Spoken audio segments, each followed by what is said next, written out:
Nunca pensé que una simple cirugía, algo que los médicos llamaban rutina, sería el comienzo de mi verdadero dolor. Me desperté aturdido, con la boca seca y los dedos fríos contra la manta rígida del hospital. Lo primero que vi no fue una enfermera ni la cara amable de mi hijo. Fue un mensaje de texto. Solo una línea: lo siento, mamá. Andas justo de dinero y probablemente no dures mucho más. Vendí tu casa y el coche. Mi visión se nubló. Pensé que era la anestesia, pero lo leí una y otra vez. El corazón me latía con tanta fuerza que pensé que los monitores gritarían. Intenté parpadear para ahuyentarlo, como si cerraba los ojos con fuerza, las palabras desaparecieran, pero no.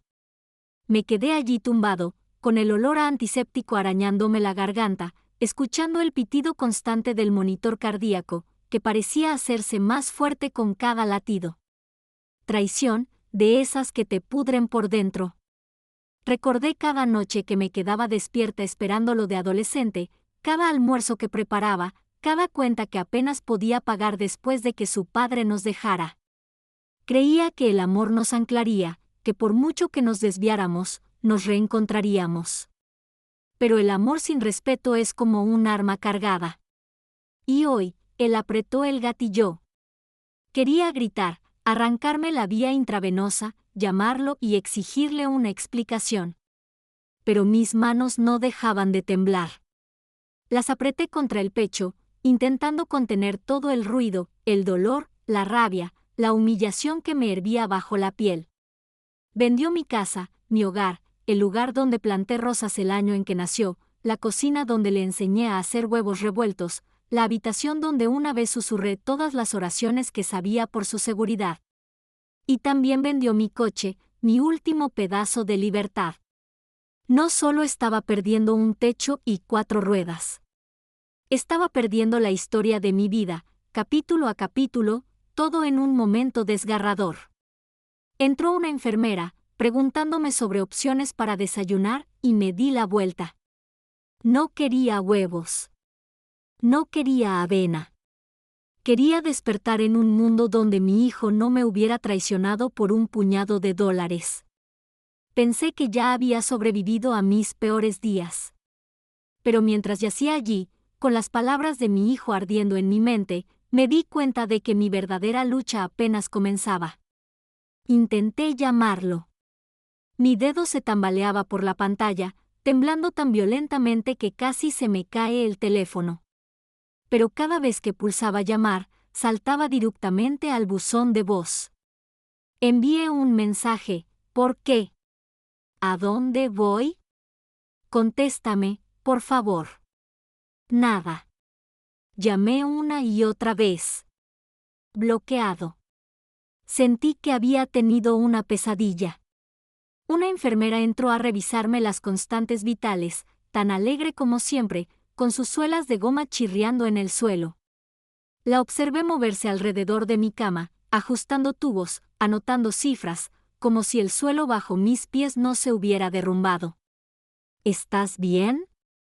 ¿Te puedo traer algo?, preguntó, mirándome el rostro pálido. Abrí la boca, pero no salió nada. Negué con la cabeza. Quería decirle que mi hijo me había destrozado la vida de una sola vez, que cuando me sacaron de este edificio, no tenía a dónde ir, ni un porche al que subir, ni llaves que girar en una cerradura. Pensé en los rosales de la entrada, los que solía podar cada primavera. Casi podía olerlos, suaves y silvestres. Pensé en mi mecedora junto a la ventana, en la que me sentaba cuando lo esperaba a casa por la noche, cuando aún era mío, cuando aún me llamaba mamá en vez de mami. Bajé la mirada a mis manos, la piel fina y arrugada. Lo había llevado en brazos, le había limpiado las rodillas raspadas, lo había sostenido durante la varicela, había acunado su corazón roto cuando aquella primera chica lo dejó, y ahora él me había dejado a mí.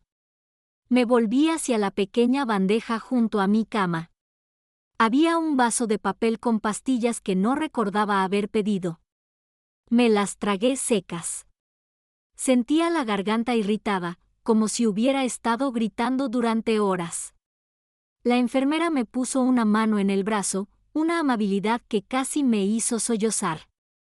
Cuando se fue, miré por la ventana hacia el estacionamiento del hospital. Coches iban y venían, familias reunidas, visitantes con globos y flores. Y yo, solo era una anciana con una bata de papel, llorando en silencio sobre una almohada que no me pertenecía. No tenía miedo de morir.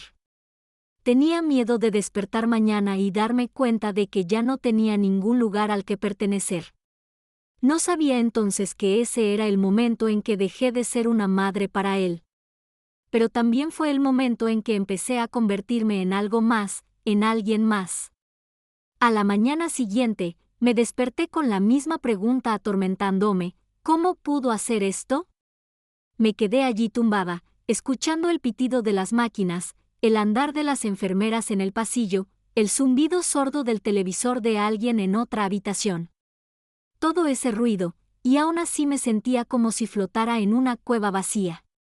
Pensé que tal vez fue un error, tal vez lo estafaron, tal vez alguien lo engañó. Pero en el fondo, sabía que no era así. Una joven trabajadora social vino a ver cómo estaba. Tenía una mirada amable, de esas que intentan verte el alma sin ser demasiado indiscreta. Le pedí ayuda, un abogado, alguna forma de detenerlo. Me miró, con el rostro tenso, con esa compasión educada que ya había empezado a reconocer. ¿Tiene algún documento legal, señora? ¿Le ha cedido algún poder notarial a su hijo? Sus palabras me cayeron como un jarro de agua fría. Poder notarial. Ahora lo recordaba. Hace 2 años, después de mi primera caída, vino a mi cama de hospital, con voz suave, diciéndome que no me preocupara por facturas ni decisiones. Es solo para ayudarte, mamá, había dicho, con su mano apoyada en la mía como una promesa. Estaba asustado y drogado, y firmé sin leer porque confiaba en él, porque era mi hijo. Ahora esa firma se había convertido en el cuchillo que me clavó en la espalda. Sentí un nudo en la garganta. Quería arrancarme la piel solo para escapar de la vergüenza. ¿Cómo crié a alguien que me veía no como una madre, sino como una carga que podía pagar? La trabajadora social me apretó la mano. Está bien estar enojada. No estás sola en esto. Podemos intentar ver qué opciones tienes. Opciones. La palabra sonaba tan vacía. Mis opciones solían ser de qué color pintar la cocina, qué flores plantar en primavera. Ahora significaba elegir entre refugios y viviendas temporales, entre abogados y bancos fríos. Volví la cara hacia la pared y cerré los ojos. En ese espacio oscuro tras mis párpados, lo volví a ver todo: los primeros pasos de mi hijo en la sala, los pasteles de cumpleaños que horneé, los abrazos en cada graduación.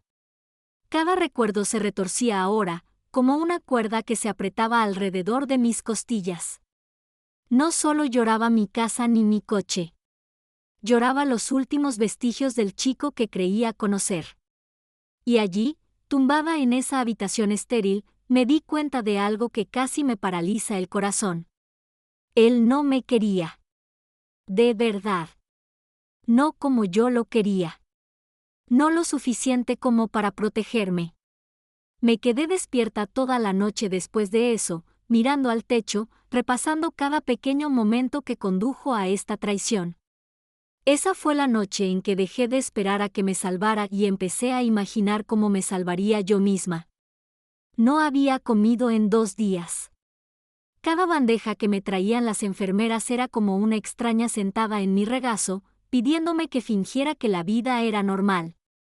Pero entonces me llamó Marta, mi vieja amiga de la iglesia, la mujer que se sentaba a mi lado todos los domingos, apretándome la mano mientras cantábamos los himnos. Se había mudado 2 pueblos después de la muerte de su esposo, pero siempre me llamaba el día de mi cumpleaños, siempre se acordaba de mis rosas. Se enteró de mi hospitalización por un amigo en común. Cuando llamó, intenté mantener la voz firme, para decirle que estaba bien, pero mis palabras se desbordaron como agua de una olla agrietada. No tengo a dónde ir, confesé finalmente, con un sabor a sangre en la boca. Hubo silencio al otro lado. Entonces la voz de Marta, fuerte e inquebrantable: «Vienes a verme. Es el fin». Sentí que se me doblaban las rodillas ante esa simple amabilidad, aunque estaba en cama. La trabajadora social me ayudó a organizar el alta. Metió mi poca ropa en una bolsa de plástico. Una enfermera me recogió el pelo como si fuera una niña, y sentí de nuevo esa vieja humillación en las mejillas. Cuando Marta llegó al vestíbulo del hospital, estaba allí de pie, con su suave cardigan, sosteniendo un termo grande de té y una bufanda tejida a mano. Su mirada se posó en la mía, no en mis pulseras del hospital ni en la tristeza de mi rostro, sino en mí. No hizo preguntas de inmediato, simplemente me envolvió los hombros con la bufanda y me abrazó tan fuerte que pensé que se me romperían los huesos. En su coche, vi cómo la ciudad se desvanecía, los supermercados, las gasolineras, las callejuelas donde solía llevar a mi hijo a tomar helado. Todo parecía otro planeta ahora. Al entrar en su entrada, vi la pequeña ventana de la habitación de invitados con cortinas de encaje, un columpio en el porche y macetas que necesitaban riego. No era mi casa, pero tampoco un refugio. Me condujo adentro, su brazo fuerte bajo el mío. «Esta es tu habitación», dijo, palmeando la colcha. «Deja tu mochila. Estás en casa todo el tiempo que necesites». Me senté en el borde de la cama de invitados, con las manos retorciéndose en el regazo. Marta se movía de un lado a otro, preparando té, ahuecando almohadas, charlando de nimiedades para acallar el silencio. Por primera vez desde ese mensaje, sentí algo en el pecho, una pequeña chispa de esperanza. No sabía qué vendría después. No sabía cómo defenderme ni si alguna vez podría recuperar lo perdido. Pero esa noche, bajo el techo de Marta, envuelta en una colcha prestada y respirando el aroma de la manzanilla, me di cuenta de que no estaba tan sola como creía. Tal vez esa fue la primera pequeña grieta en el muro que mi hijo había intentado construir a mi alrededor. Y tal vez, solo tal vez, sería suficiente para que volviera la luz. Desperté en la habitación de invitados de Marta con el olor a tocino y canela. Por un instante, pensé que estaba en casa, mi verdadero hogar, el que él vendió sin pestañear. Entonces vi las cortinas de encaje, la pequeña estantería llena de novelas románticas, la colcha que no reconocía. Marta me llamó a la cocina con un suave golpe. Salí arrastrando los pies, con las piernas aún débiles y la mente más pesada que mis huesos. Al principio comimos en silencio. Me observaba con ternura, como si esperara a que me derrumbara. Quería hacerlo, pero algo dentro de mí me retenía con fuerza. Después de desayunar, encontré mi viejo teléfono y empecé a mirar mis fotos. Allí estaba él, mi hijo de 12 años, sosteniendo con orgullo una cinta de la Feria de Ciencias. Nosotros en el lago, con las cañas de pescar enredadas porque no tuvo paciencia para esperar a que el pez mordiera el anzuelo. Su graduación de la universidad. Esa frágil sonrisa que pensé que significaba orgullo. Cada golpe se sentía como un cuchillo. Cada recuerdo era otro recordatorio de lo que perdí, no solo una casa o un coche, sino la historia que creía que estábamos escribiendo juntos. Pensé en el rosal del jardín delantero, en cómo me sentaba afuera por las tardes, cortando pétalos marchitos y tarareando himnos antiguos. Cómo me ayudaba cavando pequeños hoyos para bulbos nuevos, aunque siempre se quejaba de la tierra. Decidí que necesitaba verla una última vez, para despedirme de la mujer que había sido en esa casa. Marta se ofreció a llevarme. Negué con la cabeza. Necesitaba hacerlo sola. Me vestí despacio, con las manos aún inseguras, como si mi cuerpo ya no me perteneciera del todo. Antes de irme, Marta me apretó el hombro. «Vete», dijo, «pero no dejes que el pasado te encadene allí». Tomé un taxi hasta mi antigua calle. Al doblar la esquina, se me cortó la respiración. Mi casa seguía allí, pareciendo más pequeña, casi avergonzada de que la viera. Desconocidos llevaban cajas dentro. Un camión de mudanzas estaba parado junto a la acera. Un hombre forcejeaba con mi vieja mecedora, la que usaba para mecerlo cuando tenía fiebre.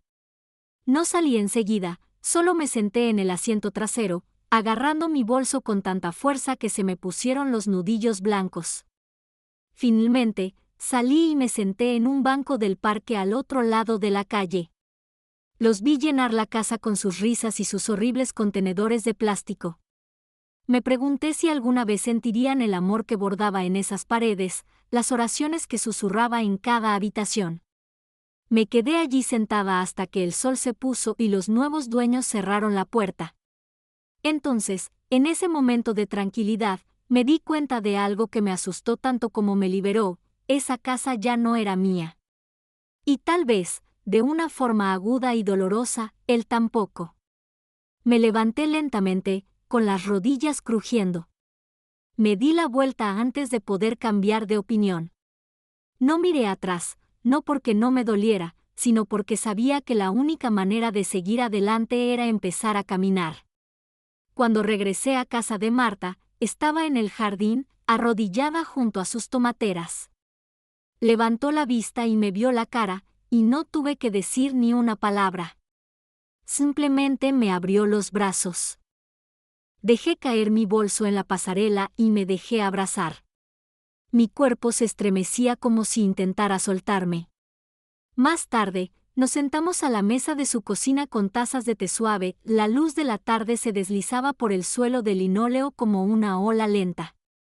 No dejaba de darle vueltas al teléfono. Hojeaba fotos, mensajes que antes me hacían sonreír.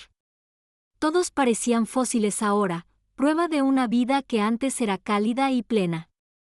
Quería volver a llamarlo, oír su voz, exigir una respuesta que pudiera cerrar ese agujero en mi pecho. Pero me detuve. Sabía lo que diría, el mismo encogimiento de hombros frío, la misma burla. Es solo una propiedad, mamá. No la necesitas. Nunca entendería que no se trataba de paredes ni ladrillos. Se trataba de respeto, de confianza, de cada rodilla raspada que vendaba, de cada noche que me quedaba despierta esperando sus llaves en la puerta.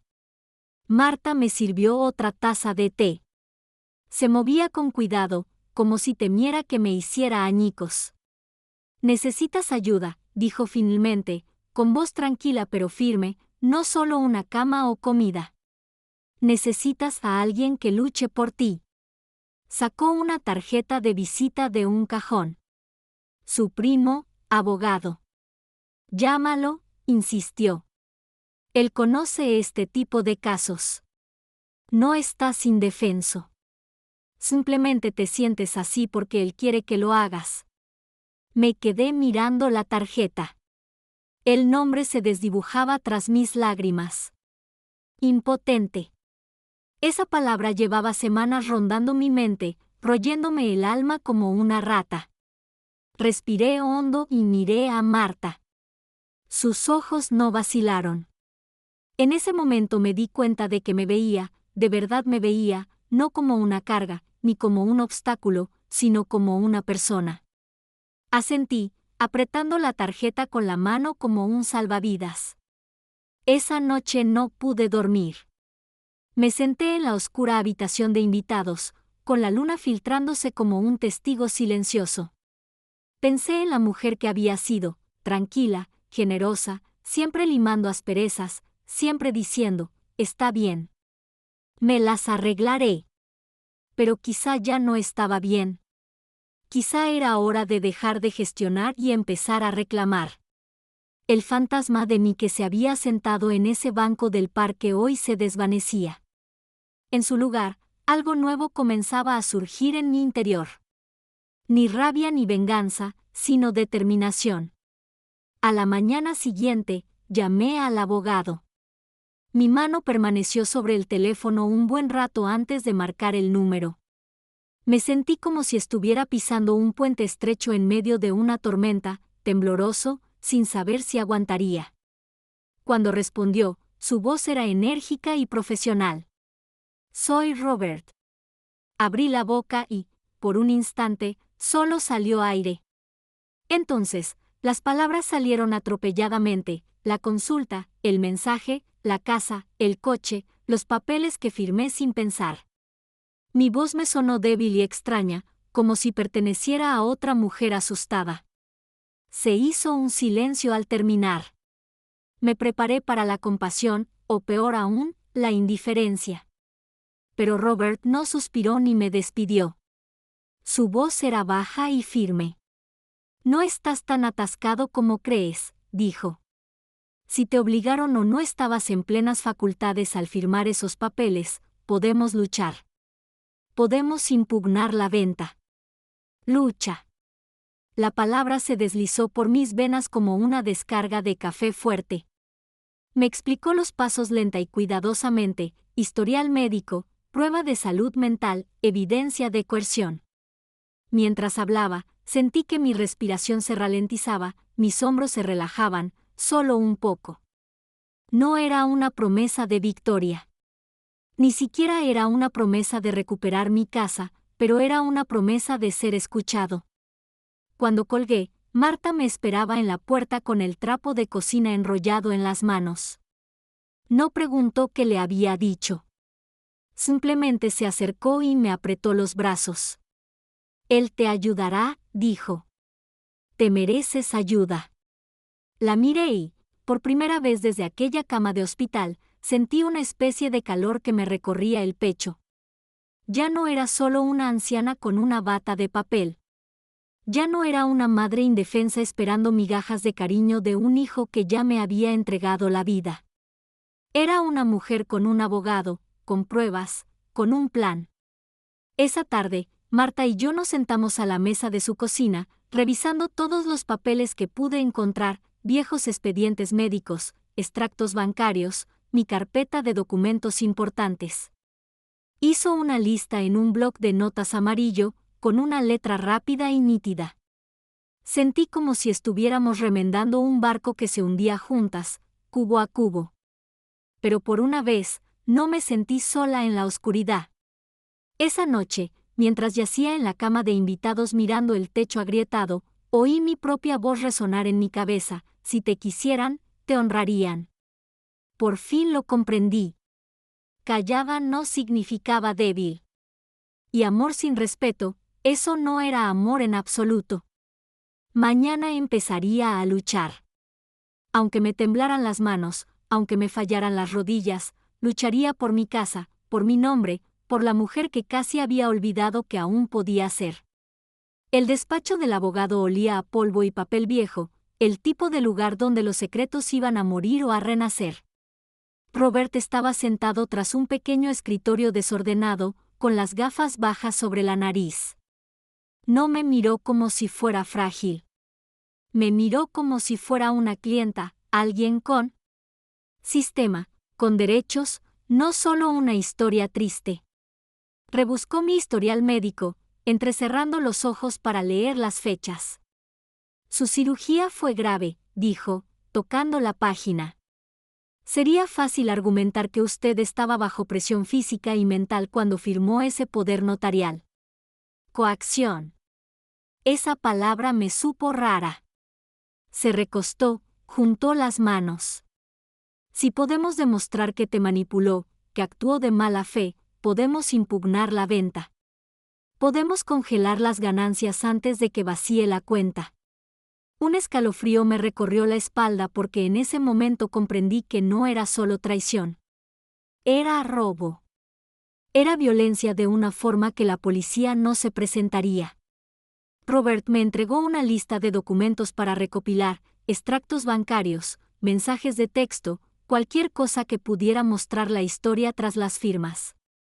Esto no será fácil, advirtió. No es rápido.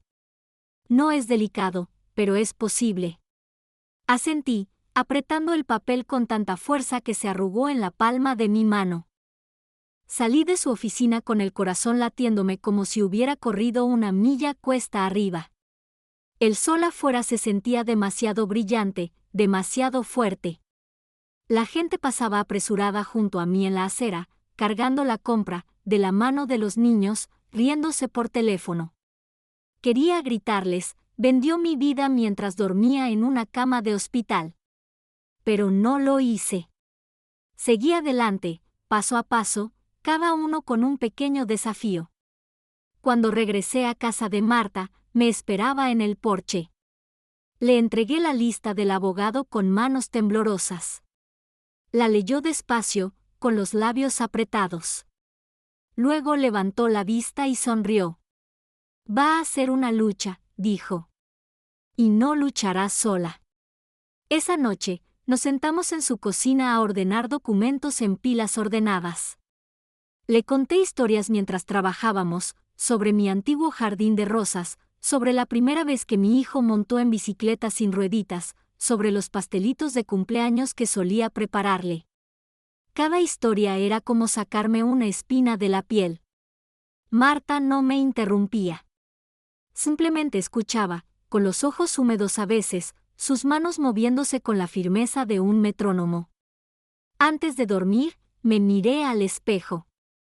Tenía el pelo ralo, la piel flácida en zonas que antes eran lisas. Pero en mis ojos vi algo nuevo, una chispa, una dureza y un filo que no había sentido en décadas. Entonces me di cuenta de que mi hijo me había subestimado. Creía que le estaba robando a un fantasma.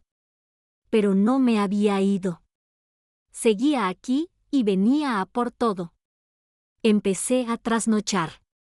Marta se acostaba sobre las 9, y la puerta se cerraba con un crujido suave. Yo me quedaba en la cocina, con una lamparita proyectando unas de luz amarilla sobre la mesa. Esa mesa se convirtió en mi campo de batalla, extractos bancarios, historiales médicos, cartas viejas, mis diarios apilados a un lado, notas adhesivas que brotaban como malas hierbas. Los ordenaba en silencio, mi respiración era el único sonido. Cada papel, un fragmento de mi pasado que me negaba a entregar. Sentí como si estuviera reconstruyendo un espejo roto, intentando reencontrar mi rostro en todos los reflejos rotos. Una noche, cerca de la medianoche, me recosté y me froté los ojos. Mis dedos olían a tinta y papel viejo. Miré el montón de papeles frente a mí, evidencia de que había estado viva, presente, consciente, evidencia de que no era una mujer frágil y confundida que no sabía lo que estaba firmando. Pensé en todas esas mañanas que me había levantado temprano para prepararle su desayuno favorito antes de ir a la escuela, en las notas que le había metido en la lonchera: eres fuerte. Eres valiente. Te quiero. Pensé que estaba construyendo una base.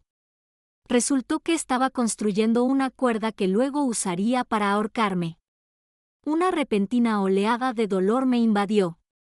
Apoyé la frente en la fría madera de la mesa y dejé que las lágrimas brotaran. Se deslizaron por mi rostro y se acumularon en el hueco de mi brazo. No lloré por la casa ni por el coche. Lloré por el chico que perdí mucho antes de que vendiera mis llaves al mejor postor. Lloré por cada versión de mí que decía, está bien. No lo decía en serio, cada versión que suavizaba las cosas, se quedaba callada y se tragaba las palabras hirientes. No supe cuánto tiempo estuve así. Cuando por fin me incorporé, la cocina estaba silenciosa y pesada. Mi té se había enfriado. Me limpié la cara, respiré hondo y tomé otro fajo de papeles porque la verdad ahora era clara: nadie vendría a salvarme, pero yo podía salvarme, papel a papel, recuerdo a recuerdo. Al amanecer, vi cómo la luz se extendía por el suelo, suavizando la oscuridad. Entonces me di cuenta de que, aunque me lo había arrebatado casi todo, había subestimado lo único que aún me quedaba, mi silenciosa e inquebrantable determinación. Y para cuando los primeros pájaros empezaron a cantar afuera, supe que no solo luchaba por una casa o un coche. Luchaba por el derecho a existir a mi manera, y no iba a perder. Me desperté esa mañana con una rigidez en la espalda que me recordó que ya no era joven. Pero cuando fui al baño y me miré en el espejo, vi algo diferente. Mi rostro estaba surcado y cansado, mi cabello ralo en algunos lugares, pero mi mirada era penetrante, vivaz. Durante mucho tiempo, creí que mi ternura era mi mayor don, la capacidad de perdonar, de mantener unida a la familia con manos tiernas y una lengua silenciosa. Pero en esa reflexión, vi el precio. Cada vez que me tragaba el dolor, cada vez que me doblegaba para mantener la paz, otra pequeña parte de mí se desvanecía. Y ahora, ya no había margen para la flexión. Me eché el pelo hacia atrás, observando cómo mis dedos se movían con una firmeza que desconocía. Pensé en cada vez que me decía, así es más fácil. Déjalo ir. Vi la sonrisa de mi hijo en mi mente, esa fría y ensayada despedida en su correo electrónico, ya estás viejo. Déjalo ir. Lo oí resonar en mis costillas, pero en lugar de romperme, sentí como acero clavándose en mis huesos. Me vestí despacio esa mañana, eligiendo una blusa planchada que no me había puesto en años. La metí por dentro, la alicé y, por un instante, recordé quién era antes de que la maternidad me absorbiera por completo, una joven con grandes ideas, que pintaba sus propias paredes, que ahorraba para su primer coche, todo ella sola. Había amado tanto a mi hijo que olvidé que había existido antes de él. Marta llamó suavemente a la puerta y se asomó. Abrió mucho los ojos. «Aquí estás», susurró, casi como si viera un fantasma volver a la vida. Sonreí, mi primera sonrisa real en semanas. «Tengo trabajo que hacer», le dije. Ella asintió, con los ojos brillantes. «Sí, tienes trabajo». Ese día, llamé a Robert, el abogado. Le dije que estaba lista para seguir adelante, para solicitar la orden judicial y congelar el dinero de la venta de la casa. No me tembló la voz ni una sola vez. Hablamos durante casi una hora, planeando, elaborando estrategias, preparándonos para la lucha que se avecinaba. Cuando colgué, me quedé un buen rato en el estrecho pasillo de Marta, mirándome fijamente en el viejo espejo del pasillo. Pensé en mis rosas, en las espinas que protegían las flores, en cómo siempre buscaban el sol, incluso cuando la escarcha intentaba matarlas. Ya no era un fantasma en mi propia historia. Era una mujer que reclamaba su territorio, un documento legal, un recuerdo, un aliento a la vez. No luchaba contra él porque lo odiara. Luchaba porque por fin recordé cómo amarme a mí misma. El abogado me llamó al amanecer. Estaba sentado a la mesa de la cocina de Marta, con una taza de té tibio en la mano, mientras mi mente repasaba como un tren de carga cada plan, cada hipótesis. ¿Estás listo?, preguntó Robert. Su voz sonaba más aguda esa mañana, como una cuchilla recién afilada. Sí, dije. Mi voz no tembló.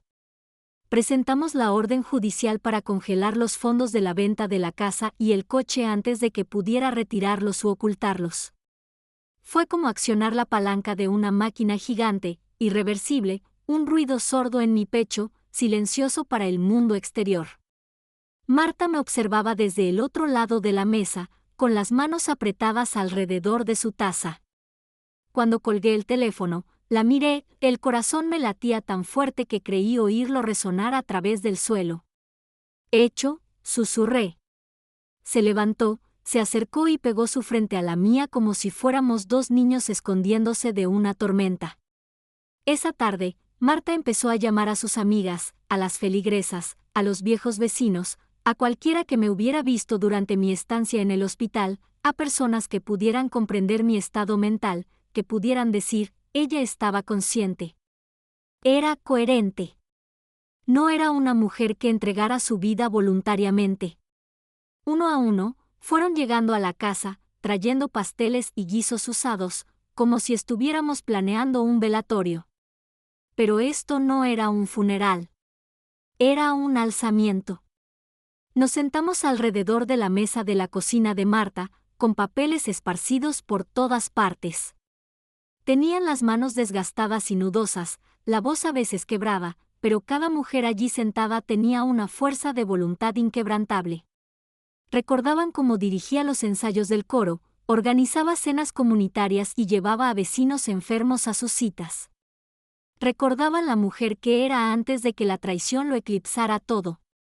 Marta escribía declaraciones en su bloc amarillo mientras hablaban, con el bolígrafo moviéndose tan rápido que parecía una llama titilando entre sus dedos.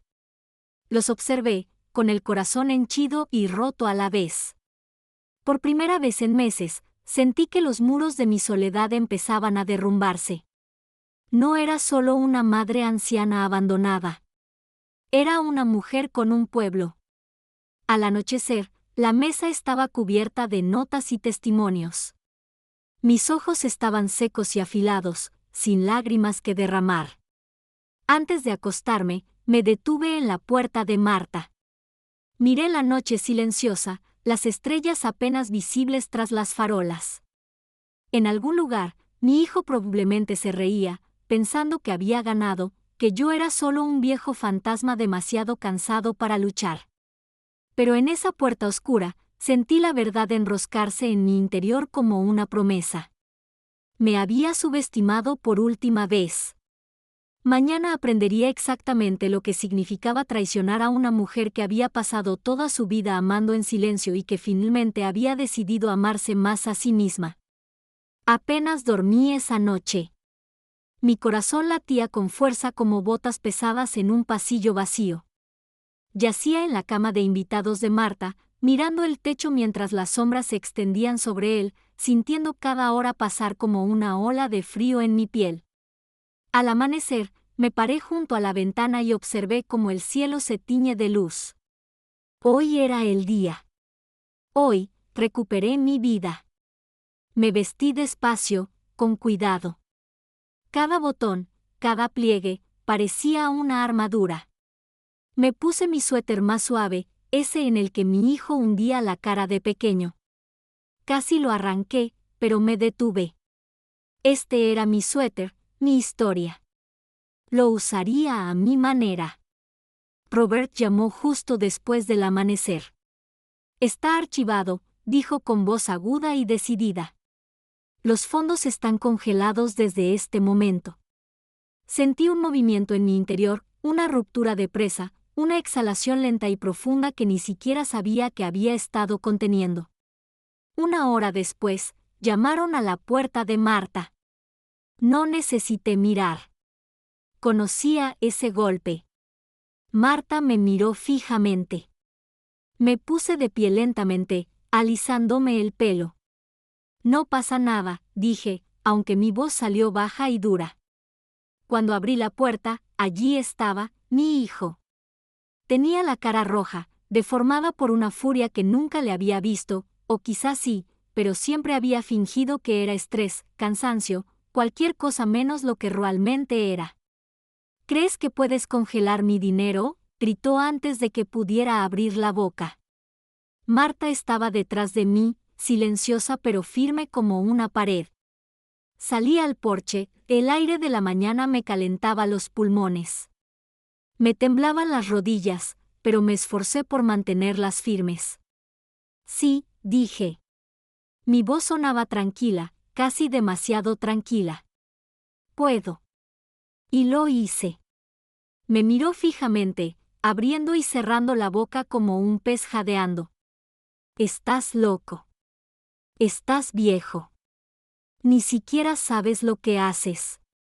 Lo observé atentamente, a ese chico al que había amado con tanta pasión, el que me llamaba mamá cuando se raspaba las rodillas.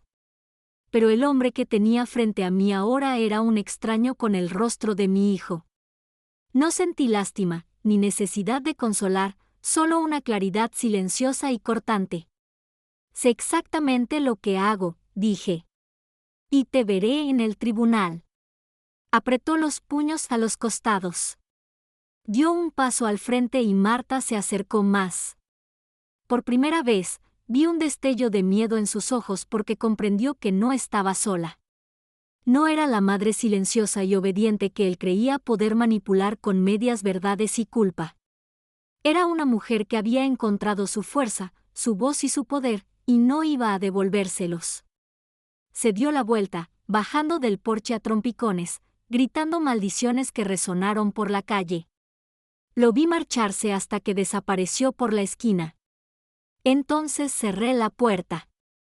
Marta se llevó una mano al pecho. ¿Estás bien?, susurró. La miré, sintiendo mi respiración regular, el fuego en mi vientre ardiendo limpio y brillante. Sí, dije. Por primera vez en mi vida, creo que sí lo estoy. Después de que se fue, la casa se sintió cargada, como si una tormenta hubiera atravesado las paredes. Marta me preparó té con manos temblorosas, pero no lo toqué.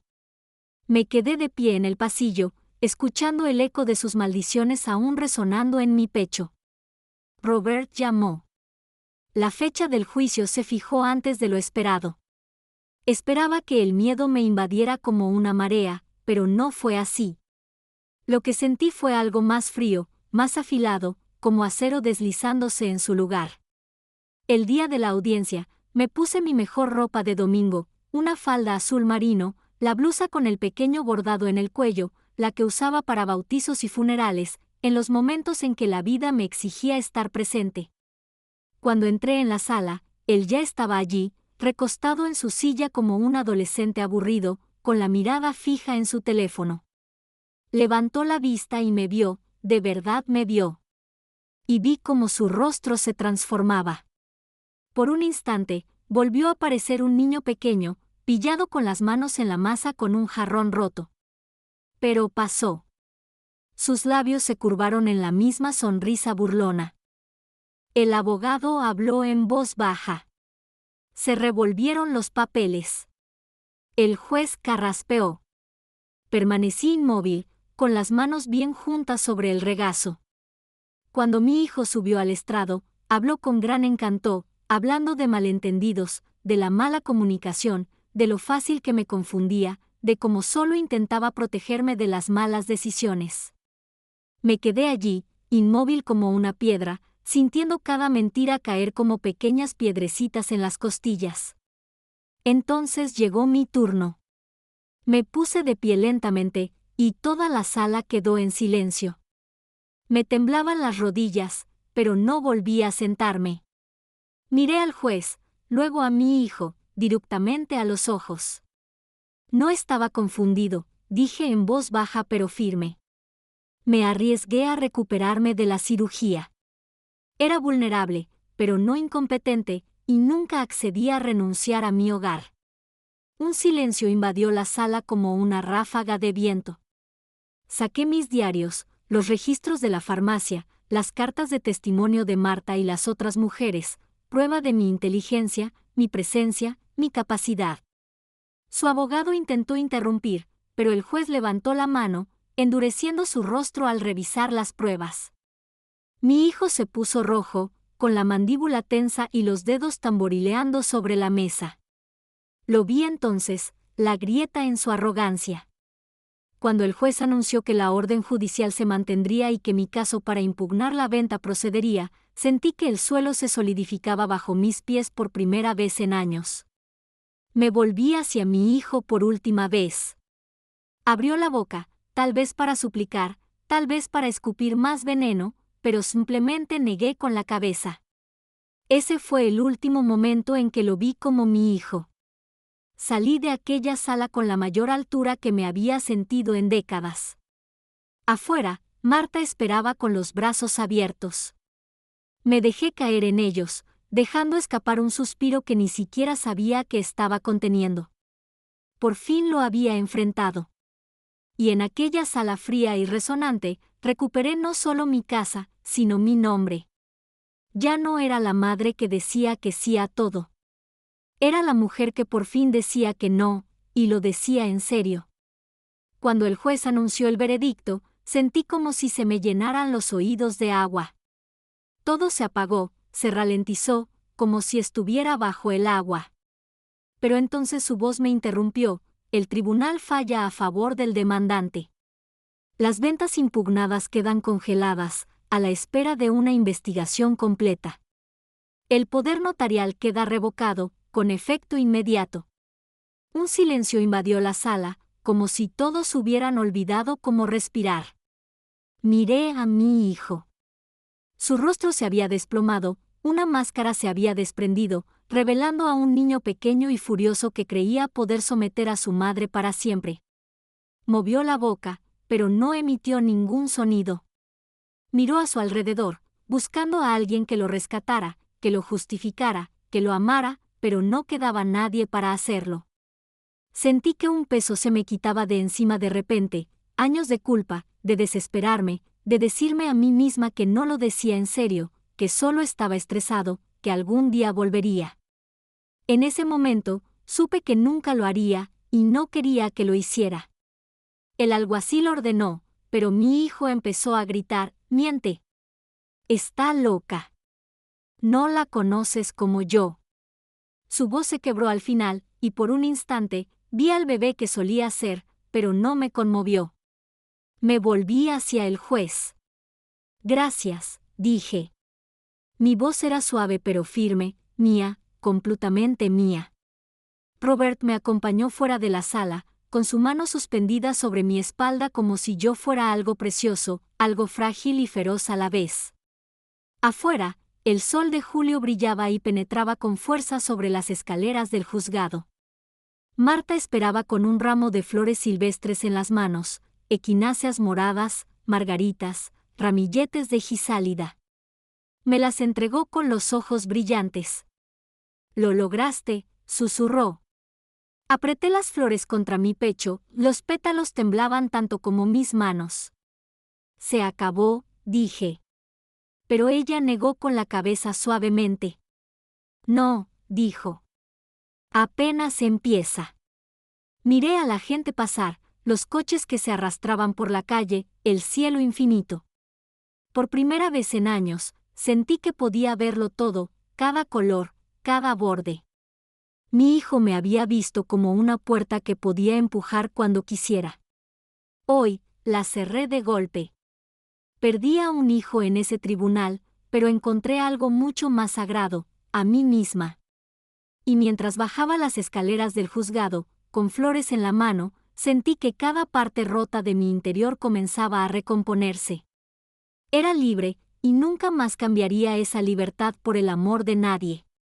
Afuera del juzgado, el aire se sentía casi demasiado caluroso. Me quedé en la escalinata con Marta a mi lado, con sus manos firmes en mi brazo. Lo vimos salir furioso, abriéndose paso entre periodistas y curiosos, con el rostro contraído y rojo. Se giró hacia mí una última vez, con la boca torcida en una mueca. «Lo arruinaste todo», gritó. No me inmuté. Lo miré fijamente y sentí una extraña calma, como estar al borde de un precipicio y darte cuenta de que ya no tienes miedo de caer. «No», dije en voz baja pero clara. «Lo hiciste tú solo». Por un instante, su rabia se transformó en algo más, en conmoción, tal vez incluso en miedo. Pero pasó tan rápido como llegó. Se abalanzó, como si quisiera escupir más veneno, pero los de seguridad intervinieron, bloqueándolo con manos firmes y silenciosas. Lo alejaron, mientras sus maldiciones resonaban por las escaleras del juzgado. Marta me apretó el brazo con más fuerza.